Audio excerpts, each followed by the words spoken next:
दोस्तों आज हम बात करने वाले हैं आरसीईआरटी 2024 के 21 जनवरी का पूरा पेपर आपको बताने वाले हैं। जितने भी प्रश्न बताऊंगा सारे प्रश्न आपको देखने को मिलेंगे। पूरे 35 के प्रश्न के बारे में बात करने वाले हैं। अगर आपने अभी तक कुछ भी नहीं पढ़ा रखा है तो आपने ये वीडियो देखनी पूरी आपकी पूरे में से पूरे नंबर आएंगे। तो कंप्लीट वीडियो को देखना है, चैनल को सब्सक्राइब करना है। चलिए आपको सबसे पहले क्वेश्चन पेपर क्यों लेकर चलता हूँ। लेकिन दोस्तों एक क्वेश्चन बताता हूँ, सारे क्वेश्चन आपको अभी पढ़ने अभी याद करने हैं। क्वेश्चन क्या देख पा रहे हो, PAN का पूरा नाम क्या होता है। सबसे पहले मेन चीज आती है कि फुल फॉर्म बहुत आते हैं आपके क्वेश्चन के अंदर, ठीक है। तो इसका सही आंसर क्या हो जाएगा, पर्सनल एरिया नेटवर्क। आपका जो ऑप्शन है ना personal area network, option number A जो है बिल्कुल सही क्वेश्चन है। अगला क्वेश्चन देखते हैं, सेकंड नंबर क्वेश्चन आपके स्क्रीन पर दिख रहा होगा इजीली, ठीक है। तो सेकंड नंबर क्वेश्चन आप देख पा रहे हो इजीली, क्या क्वेश्चन आपके सामने है सेकंड नंबर। कुछ भी कंफ्यूजन आता है तो आपको जो है कमेंट के जरिए मैंने पूछ लेना है कि हाँ भाई मेरे इसमें जो है कंफ्यूजन आ रहा है। तो सेकंड नंबर क्वेश्चन आप देख पा रहे हो कि आपके सामने किसी नेटवर्क में डाटा ट्रांसफर की गति को जो है किसमें मापा जाता है। तो किसमें मापा जाता है, तो वैसे तो आपने इसका आंसर देख लिया होगा, बिट्स पर सेकंड में मापा जाता है। ये आपको ध्यान रखना है, बिट्स पर सेकंड में जो है डाटा ट्रांसफर गति को मापा जाता है। सारे क्वेश्चन वेरी वेरी इंपॉर्टेंट है। ओके, अगला क्या है कि एक्सेल 2010 का जो है आपको बताना है कि चार्ट टाइप कौन सा होता है। तो वो होता है लीजेंड चार्ट। ऑप्शन नंबर आपको जो है सीधे आंसर दिख रहे होंगे ना। अगला क्वेश्चन देख पा रहे हो आपके सामने जो है, दिख पा रहा होगा मेरे हिसाब से, हाँ सबको दिख पा रहा है ना, बिल्कुल बहुत बढ़िया। क्वेश्चन आपके सामने, MS वर्ड 2010 में फॉर्मेट पेंटर का उपयोग करके विशिष्ट पास्ट के प्रारूप को प्रतिलिपि बनाने के लिए शॉर्टकट कुंजी क्या होती है। वो होती है आप सभी के सामने मैं बता रहा हूँ, राइट आंसर हो जाएगा वो है Ctrl+Shift+C। ऑप्शन नंबर सी इसका बिल्कुल सही आंसर हो जाएगा। अगला क्वेश्चन देख लेते हैं, क्या क्वेश्चन आपका देखिए, MS Access 2010 में उपयोग करता या तो व्यू या फिर व्यू में एक नई टेबल बना सकता है। किसके थ्रू बना सकता है, तो वो बना सकता है आप सभी जो यहाँ पे ऑप्शन देख पा रहे हो, design, data sheet, formula, print, text, number या फिर बुकमार्क, हाइपरलिंक। तो किसके द्वारा बना सकता है, वो बना सकता है आपका डिजाइन या फिर data sheet. Option number A जो इसका बिल्कुल सही आंसर हो जाएगा। अगला क्वेश्चन देखते हैं, ऑप्टिकल डिस्क का सही उदाहरण कौन सा होता है। एक तो होता है ऑप्टिकल डिस्क जो बहुत पूछ जाती है। रोम तो पता है आपको क्या होती है, रीड ओनली मेमोरी। और रैम क्या होती है, रैंडम एक्सेस मेमोरी। सीडी की फुल फॉर्म पूछ लेती है, सीडी की फुल फॉर्म क्या होती है, कॉम्पैक्ट डिस्क होती है। और आर का मतलब रीड होता है। और हार्ड डिस्क जो आपकी जो मेन मेमोरी होती है उसे हार्ड डिस्क कहते हैं। तो इसका सही आंसर क्या हो जाएगा आपका, वो हो जाएगा ऑप्टिकल डिस्क। किसका उदाहरण है, CDR का उदाहरण है। साथ में आपको समझाते हुए जा रहा हूं कि क्या क्या क्वेश्चन आ सकते हैं इसके अलावा भी, ठीक है। क्या लिखा हुआ है, एम्बेडेड भौतिक वस्तुओं का नेटवर्क जो इलेक्ट्रॉनिक सॉफ्टवेयर, सेंसर और नेटवर्क कनेक्टिविटी के साथ इन वस्तु का क्लाउड पर डाटा एकत्र और विनिमय करने में सक्षम बनाता है। तो कौन होता है, तो वो होता है आपका option number A, internet of things. ये ऑप्शन सही है। आप मुझे लास्ट में कमेंट करके जरूर बताना कि आपके कितने क्वेश्चन सही हो रहे हैं। वर्कशीट में एक क्षेत्र में स्वरूपण की प्रतिलिपि बनाने के लिए और किसी दूसरे क्षेत्र में लागू करने के लिए आप किसका उपयोग करेंगे। तो उसके लिए आप सबसे पहले होम टैब में फॉर्मेट पेंटर का बटन मिलेगा, वहां पे जो आप सभी की जो है इसमें यूज में ले सकते हैं। तो ऑप्शन नंबर सी इसका बिल्कुल सही आंसर हो जाएगा। अगला क्वेश्चन देखते हैं, USB का पूरा नाम क्या है। तो मैंने आपको बताया था, जैसे हमने पहले पढ़ा था पेन, पेन का क्या होता है, पर्सनल एरिया नेटवर्क। और यहाँ पे USB का होता है जब USB यूज करते हैं ना, USB कार्ड वगैरह, यूनिवर्सल सीरियल बस। क्या है ये, option number A, universal serial बस। ऑप्शन नंबर ए से हो जाएगा।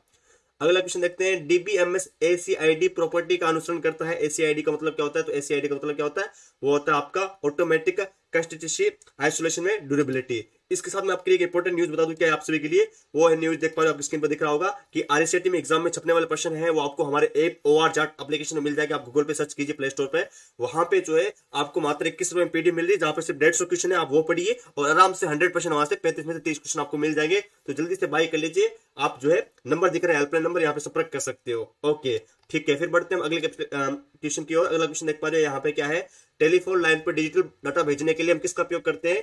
तो हम डिजिटल डाटा भेजने के लिए हम सबसे पहले जो उपयोग करते हैं वो करते हैं मोडेम का। मोडेम क्या करता है, दोनों प्रकार से जो है वो डाटा का स्थानांतरण करता है। पेन ड्राइव से तो आप डाटा ले सकते हो ना किसी कंप्यूटर के माध्यम से ना। कुछ क्वेश्चन आपको यहाँ पे, सॉरी क्वेश्चन आपको दिख नहीं रहा है, ये आपको क्वेश्चन दिख रहा होगा, दिख रहा है चित्र, किस कोई दिक्कत नहीं, वाली बात नहीं है। हाँ, MS आउटलुक 2010 में बैकअप जो है पुनर्स्थापन प्रक्रिया क्या होती है, तो आप समझ लीजिए।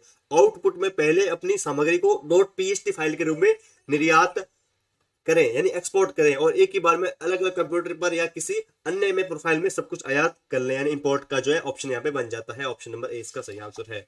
अगला देख लेते हैं, निम्नलिखित में से कौन सा ऑपरेटिंग सिस्टम नहीं है। तो ऑपरेटिंग सिस्टम कौन सा नहीं होता है, जैसे कि हम देखते हैं विंडो 9 नहीं है, क्योंकि विंडो 9 जो है 9 को वैसे क्या कहा, एक ए शुभ अंक माना गया है। जैसे विंडो 8 के बाद सीधे विंडो 10 आ जाती है। कुछ फोन है वो यहाँ पे मतलब कि 1+ जैसे 8 के बाद 10 आ जाता है, तो विंडो 9 नहीं होती है, ये आप ट्रिक्स अपना सकते हो। GBPS का अर्थ क्या होता है, फुल फॉर्म आ चुकी है। तो क्या होता है, वो होता है आपका गीगाबिट्स प्रति सेकंड जो है वो आपकी जो है फुल फॉर्म होती है, याद रखिएगा। ओके हाँ, MS वर्ड ऑफिस के अंदर यहाँ पे क्वेश्चन आपके फुल फॉर्म वाले शॉर्टकट के वाले MS के क्वेश्चन याद आपको मिलेंगे ना। व्यक्तिगत सूचना प्रबंधक और ईमेल संचार सॉफ्टवेयर है, कौन सा है, तो वो आपका है MS आउटलुक, है ना। ये भी आपको पता होगा, आपने यूज किया होगा तब। एक फोल्डर जो आपके द्वारा हटाए गए फाइल और फोल्डर के लिए इस तरह सेगमेंट प्रदान करता है। तो कंप्यूटर चलाते हो तो पता होगा ना कि आप कोई अगर फोल्डर को हटा दो तो कहां पे जाते हैं, तो वो जाते हैं रिसाइकल बिन में। ऑप्शन नंबर सी इसका बिल्कुल सही आंसर है। ठीक है, अगले क्वेश्चन देखते हैं क्या है। हाँ, डीवीडी का पूरा नाम क्या है? जैसे मैंने आपको सीडी का बताया था, क्या था आपका, वो था कॉम्पैक्ट डिस्क, और इसका क्या होता है, वो आपका होता है डिजिटल वीडियो डिस्क, है ना। हाँ, या फिर हम इसे डिजिटल वर्सेटाइल डिस्क भी कहते हैं, इस बात का ध्यान रखना। एक और मैं आपको बता रहा हूँ, और आर का मतलब रिकॉर्डेबल होता है। ठीक है, अगला देख पा रहे हो, दो वक्तव्य दिए हुए आपके सामने, इसके अंदर आपको फंसना नहीं है। लिखा हुआ आउटलुक 2010 एप्लीकेशन सॉफ्टवेयर नहीं है। इसका मतलब क्या है, एप्लीकेशन सॉफ्टवेयर है आउटलुक 2010 या फिर एप्लीकेशन सॉफ्टवेयर, ये गलत लिखा है व्यक्ति वन। ठीक है, तो व्यक्ति वन गलत कहाँ है, व्यक्ति वन गलत यहाँ पे दोनों, ये भी देख लेते हैं एक बार। स्प्रेडशीट के सेल में मान वर्णात्मक क्रम किए जा सकते हैं, बिल्कुल सही बात है। यानी पहला व्यक्ति गलत है, दूसरा सही है, तो ऑप्शन नंबर सी आपका ऑप्शन सही हो जाएगा। विंडो टैब 10 में जो है सॉफ्टवेयर इंस्टॉल नहीं किया जा सकता, तो किसके द्वारा, इंटरनेट से हम बिल्कुल कर सकते हैं। कोई भी सॉफ्टवेयर सीडी या डीवीडी पेन ड्राइव से भी कर सकते हैं। विंडो स्टोर का जो ऑप्शन है वहां से भी कर सकते हैं, लेकिन वर्ड फाइल तो आप वहां पे जो है टेक्स्ट लिख सकते हो, पीडीएफ बना सकते हो, लेकिन आप कोई सॉफ्टवेयर इंस्टॉल नहीं कर सकते। ऑप्शन नंबर बी बिल्कुल सही आंसर है। निम्न में से कौन सा निर्देश एमएस वर्ड 2010 में जो है फॉर्मेटिंग के लिए यूज में लिया जाता है, तो वो कौन सा है, वो आपका है कंट्रोल शिफ्ट प्लस सी, जो है आप इसे फॉर्मेटिंग कर सकते हो। कंट्रोल सी से आप कॉपी कर सकते हो, कंट्रोल वी से आप पेस्ट कर सकते हो, कंट्रोल जेड से आप अंडू कर सकते हो, कंट्रोल वाई से आप रेडू कर सकते हो, कंट्रोल पी से प्रिंट कर सकते हो, कंट्रोल एस से आप सेव कर सकते हो, कंट्रोल ए से आप सेलेक्ट ऑल कर सकते हो, कंट्रोल एस से आप रिप्लेस कर सकते हो, कंट्रोल के से आप हाइपरलिंक कर सकते हो। तो इस प्रकार सारी शॉर्टकट की आपको याद करनी है। जैसे निम्न में से आपको नई स्लाइड लेने के लिए कंट्रोल प्लस एम होता है, और नया पेज लेने के कंट्रोल प्लस एन होता है। इस बात का आपको ध्यान रखना है। ठीक है, हाँ, दो वक्तव्य दिए हुए, NTFS new technology file system interface का पूर्ण रूप होता है, और एमएस एक्सेल में सेल, रो और कॉलम का प्रतिच्छेदन होता है। तो इसमें देखिए ये दोनों वक्तव्य बिल्कुल सही बात है, फुल फॉर्म भी सही लिखी हुई है, और प्रतिच्छेदन जो है एमएस एक्सेल में होता है, रो और कॉलम का। 23 नंबर क्वेश्चन देख पा रहे हो, अच्छा क्वेश्चन है ये वाला, जरूर पूछा जाएगा। Google drive, Microsoft one drive और ड्रॉपबॉक्स किसका उदाहरण है, तो ये आपके क्लाउड स्टोरेज सर्विस होते हैं, उनके जो उदाहरण होते हैं। ऑपरेटिंग सिस्टम तो विंडो हो गया, आपके सर्च इंजन जो अभी गूगल वगैरह ये हो गए, है ना। नेटवर्क टेक्नोलॉजी मैंने आपको बताया था अभी, पेन वगैरह। एक वेबसाइट कंप्यूटर सिस्टम किस पर होस्ट किया जाता है, उसे हम क्या कहते हैं, तो उसे हम कहते हैं वेब सर्वर। जिसे हम कहते हैं ना होस्टिंग लेनी है इसकी, तो उसको वेब सर्वर कहते हैं। किसी दस्तावेज में कोई बुकमार्क डालने के लिए, जैसे मैंने आपको भी बताया भी था, कंट्रोल प्लस के बताया था, हाइपरलिंक बताया था ना, तो बुकमार्क डालने के लिए जो क्या किसका यूज करते हैं हम, वो करते हैं यहाँ पे। हाँ, इसमें कुछ और लिखा हुआ है, हाँ, किसी दस्तावेज बुकमार्क डालने के बाद बुकमार्क पूछे तो आपको किससे डालना है, कंट्रोल प्लस के से डाल सकते हो आप, हाइपरलिंक के माध्यम से। ये लिखा ना हाइपरलिंक। आप बुकमार्क बनाकर टेक्स्ट में अन्य स्थान से उस बुकमार्क को संदर्भित करते हैं, तो किसके द्वारा करते हैं, क्रॉस रेफरेंस से। ए ऑप्शन सही है इसका ना, ए, बी मत कर देना।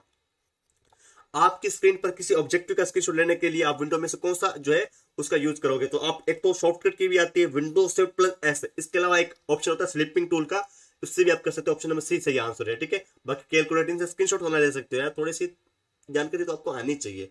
अगला देख पा रहे हो आप, मान ले कि प्रत्येक अंक B2 से B7 सेल में है, प्रत्येक पेपर के लिए अधिकतम अंक 100 की आवश्यकता है। एमएस एक्सेल 2010 में प्रतिशत की गणना के लिए आपको कौन सूत्र लगाना पड़ेगा, देखिए इसमें सूत्र कौन सा लगाना प्रतिशत की गणना के लिए, तो वो सूत्र होता है आपका इक्वल टू सम, और जो आपका कॉलम है वो आपको लिखनी है, और B2 से लेकर B7 है, और क्या करना है आपको, वो आपको 600 से आपको जो अंक कितने 100 है, तो 100 से गुणा कर देना है। इस प्रकार 600 तो आपको लिखना ही होता है, तो बिल्कुल ये आपका सही हो जाएगा।